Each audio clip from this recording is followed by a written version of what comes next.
The Bosnian War happened because a man with a second-grade education became one of the most respected leaders in all history. In this video, the fourth in our 5-part series, I intend to show you how.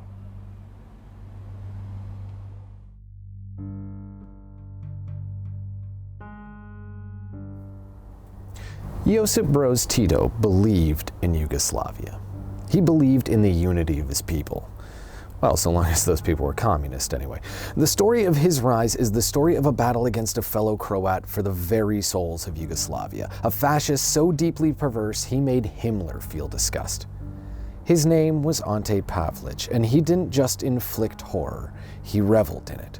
He famously said that knives, pistols, machine guns, and bombs, these were the idols, the bells that would announce the dawn of the resurrection of an independent Croatia. And the one thing that he and Tito shared in common was an unapologetic justification for whatever deaths were required to achieve their goals. It's just that Pavelić seemed to enjoy it. It can be hard to see how a man like him comes to power. He was no pulpit for the glory of his people. He wasn't personification of charisma. He was fear. A man so terrified of what might come to his door that he was willing to burn down his entire house just to avoid it. He was a psychopath aiming for a purity that doesn't exist, that can't exist. But while he would open the lock, it was Italy who gave him that key. Mussolini saw in him a way to recolonize the Venetian Adriatic, and in turn he saw in Mussolini a way to purge the lands that he claimed as his. Hitler objected. He was no more a fan of the Serbs than Pavelić, but it was in his best interest to keep Yugoslavia united, at least for the time being. Their workforce was better spent providing resources for his war machine than in turmoil killing themselves. But as the years progressed, his hand was forced, and in 1941 the Kingdom of Yugoslavia was invaded by the Axis and split apart into many little rump states. In 10 days, it was completely overrun and destroyed. The Germans felt that the Serbs, due to their natural alignment with Russia, were not really trustworthy allies, and Italy had been working for years to install their puppet fascists in Zagreb anyway, so they just focused on them. And with a few promises that they'd kill Jews alongside, the newly formed independent Croatia became a mass grave into which they sank their Serbs. The German propaganda machine began aligning their national pseudoscience to confirm the superiority of the Croatians alongside them. It isn't just their unique history, they'd say, it was their bloodline. Croats were clearly Germans. They're not Slavs. Their blood's Aryan. They're different. So long as they fought with the Nazis, everybody who knew what was good for them would agree they're different. And for his part, Pavelić was certainly different. The brutality that he'd inflict would be among the worst of the war anywhere in the world. His stated aim, out loud, his public goal, was to leave a third of the Serbs exiled, a third converted, and a third dead. In 4 years, his Ustaše fanatically killed over 250,000 people towards that aim. To fulfill promises made to Hitler, now his military and political benefactor, he killed over 80% of Croatia's Jews. This had nothing to do with war. War was just a cover, an unshackling of the humanity that binds these monsters' hands. Elderly women and children were hacked to death with machetes. Religious leaders were slaughtered and their churches were burnt to the ground for no other reason than who they were. Innocent men had their heads cut off with their farm equipment. Nobody was spared. Nobody was meant to be spared. They purged down the old lines. Religion, language, identity. In an independent Croatian state, the genocide would continue until everyone felt united, until everyone said that they were Croatian. You might be Muslim, you might be Catholic, you might once have been Orthodox, but now you are Croatian. What you are not, what you cannot be, is a Serb. It's ethnic nationalism at its core, at its nub. So perhaps it's only fitting that it was a Croat who destroyed it. A man offering a completely new identity for the people of the Balkans to consider, an identity that smashed through everything that came before. It was the East tugging back at the center. It was Josip Broz Tito, the right arm of communist Yugoslavia. And echoing out from his partisan forest base was the offer of nothing less than the complete dissolution of the old world order. The schism of religion would be excised by removing religion itself. The schism of ethnicity by a greater calling. No more kings, no more countries. Communism would be deeper than blood. Duty to the state before everything. And like all unobtainable utopian ideals, it drew in people like moths to a flame. Young men and women to die for hope. And those who heeded his call came from all over the Balkans. It was a truly multi-ethnic force. Montenegrins, Macedonians, Slovenes, Croats, Bosniak Serbs, even the occasional Albanian. The mud of the Balkans had been pressed back into stone and squeezed on all sides. Tito would hold the line, and he would win. As the dreams of those Catholic fascists shot themselves in that bunker in Berlin, the once Orthodox atheists of the East charged through the independent state of Croatia, unleashing a pent-up fury onto those who had purged their families and comrades. And with each new atonement forced back upon them, the Catholic Church drove their wedge as much as their new position would allow. They were surely terrified by this sweeping, a-religious, atheist, now small c away from Rome empire, and the Pope decided to do what he does best. He excommunicated Tito. But it was for killing Croatian priests involved in the genocide, which feels kind of odd. A form of holiness I suspect you have to be very devoutly Catholic to understand. Because it seems to me like God was fine hacking those Serb children to pieces, but apparently communism's a step too far. It's kind of weird how God plays politics like that.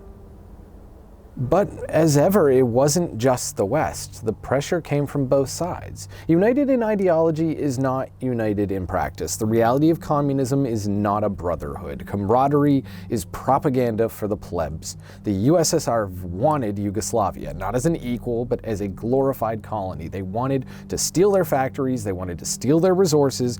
They'd done it to all the other satellite states. There's no reason to suspect that's not what they wanted here. Before Tito even got the bearings of his new position, Stalin had already started his plans to kill him.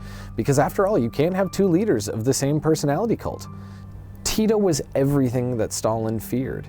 Tito was ruthless, and he had the pedigree. He came from a working class background where he had to leave school in the 2nd grade to do metal work to help his single mother. I mean, can you get a better origin story? He was an international war hero. He even fought for Lenin in Russia. He organized what was considered the most successful resistance against the Nazis anywhere on earth, and he fought against the imperialists, the nationalists, the fascists, and the church, and won every single time. He was the picture-perfect communist. He even had all the fancy suits to prove it. Then, in turn, naturally, many people did love him, or at least the image that he projected of himself. In his day, it would not be wrong to say that his cult of personality was built just as much on deep affection as it was fear. Yet, fear still played a valuable role. He may have been a brilliant leader, and I don't question if he truly loved the concept of Yugoslavia, but he was still a flawed human at the helm of a post-war communist state. He was still a man who would imprison or kill any enemies who threatened his rule. He wasn't the worst of communism. His cruelty was definitely not that of Stalin or Mao or even that of Pavlovich. But that said, the people dying in his work camps probably weren't too concerned about the nuance. When Stalin did come to kill him, it was as plain as day. By the time they removed Yugoslavia from the Soviet Brotherhood, Tito was already in talks with the West to rekindle those flames. As any true Yugoslav leader must, he innately understood what it took to survive living on a fault line. He would not be pulled too far in either direction, but instead find a way to tie these ropes together. And he correctly guessed that the West would forgive his transgressions for a seat back at the table, the feeling of splitting apart communist unity meaning much more to them than just a few dead priests. And so Yugoslavia would become the knot that kept the world balanced. With American support, it would boast the 4th largest army in the world, and Stalin's invasion would never come. Tito would protect his people. And yet, even with his power secured, Tito was still a soldier, and he saw enemies all around him, real or imagined. So for nearly a decade, Yugoslavia would undergo a covert campaign of silencing dissent through force. Well, on paper it was aimed at Nazi collaborators and Stalinists and extreme nationalists and all the other great propaganda. In reality, it extended to a number of people who simply believed differently than he did. Innocent people who were imprisoned or even killed for nothing more than a small-time political grudge from some local official with too much power and not enough oversight. And well, it would be a stretch to say that he was more brutal than those who came before or after him. He was undeniably brutal. But just as with Khrushchev in the Soviet Union, eventually he recognized that fear can only get so far in pacifying a mob. And with Stalin in the ground and NATO and the kinder, softer Soviet Union on his side, he turned a new leaf. Fear was replaced by promise. And from 1955 forward, political prisons would be closed and torn down, and the media would be given a slight relaxation on rights, and people would be on the road to individual personal freedom, at least from their point of view. Just the communist version of individual personal freedom. Well, actually, not even the communist version, the Titoist version. A socialized society, which is the slightest hint of this free market capitalism. A whiff to make America feel like the pie was baking, even if it wasn't. At least on paper, he walked the line between hemispheres, sort of like the communist reflection of the Nordic model. But in reality, Tito's Yugoslavia started collapsing the day it began. It was essentially structured as a nation-sized Ponzi scheme where every year things got worse, but nobody in the organization could possibly admit it.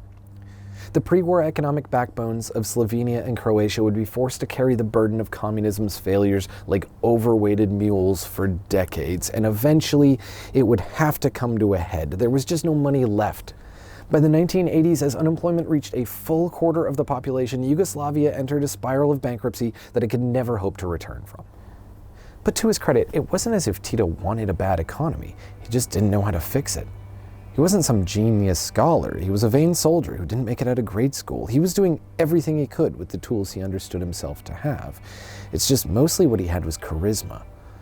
Statistically, Titoism would do no better than Soviet-style communism. It just got better press. Yet despite its failures and the region where it lingered the longest, it's still often spoken of positively today. While nations like Slovenia have made glorifying his name unconstitutional, there are still many people willing to sing his praises between their walls. They were willing to put up with the hardship, because to them, the beauty of Tito's Yugoslavia was in the identity it provided, not the economy. It was in the peace it restored. It was an end to the genocide. It was an end to Pavelic. It held a respected place at the international table for generations and provided a connection to something larger than the petty squabbles of home. For many, socialist Yugoslavia's power wasn't its military, it wasn't its economy, it wasn't even its people. It was Tito. And when that guy dies, what can you do? The nation was bankrupt, and it had started fraying on all sides. Despite 2 full generations together, the mud that had hardened in that world war was starting to dissolve again. Before his funeral, people in Sarajevo started passing around the joke. When we put him in the ground, are we going to start shooting each other again? It's probably funny at the time. It broke the tension. But I sincerely doubt anybody is laughing now. More on that next time. This is Rare Earth. And that is Tito.